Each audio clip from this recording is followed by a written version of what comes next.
après avoir ouvert les 2 derniers numéros de réforme sur les questions internationales, nous avons cette fois-ci parlé dans l'éditorial de la situation politique française. En effet, depuis quelques semaines, les mauvaises nouvelles s'accumulent sur le gouvernement. Ça a été d'abord la démission des poids lourds du gouvernement qui contestaient la ligne gouvernementale.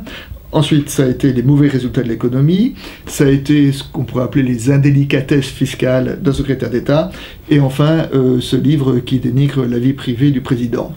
Alors, tous ces facteurs conjugués font que la baisse du gouvernement est au plus bas, et les politologues que nous avons interrogés disent tous qu'ils se demandent si le président arrivera à aller jusqu'au terme de son mandat. Face à cette perspective, la question que nous devons nous poser, c'est avons-nous les moyens de nous payer une crise de régime?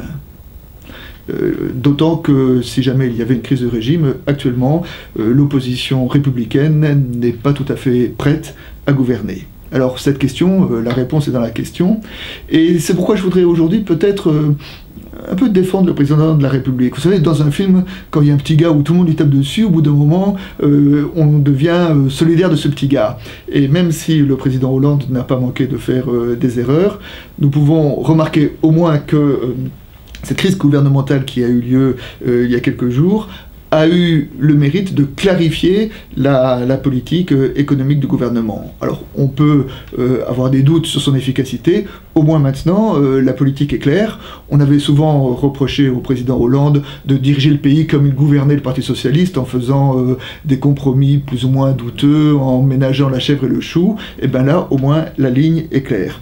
Il me semble que l'attitude la plus sage serait d'attendre de voir quels sont les effets de cette politique, et puis ensuite, aux prochaines échéances électorales, et ben de sanctionner ou d'approuver cette ligne.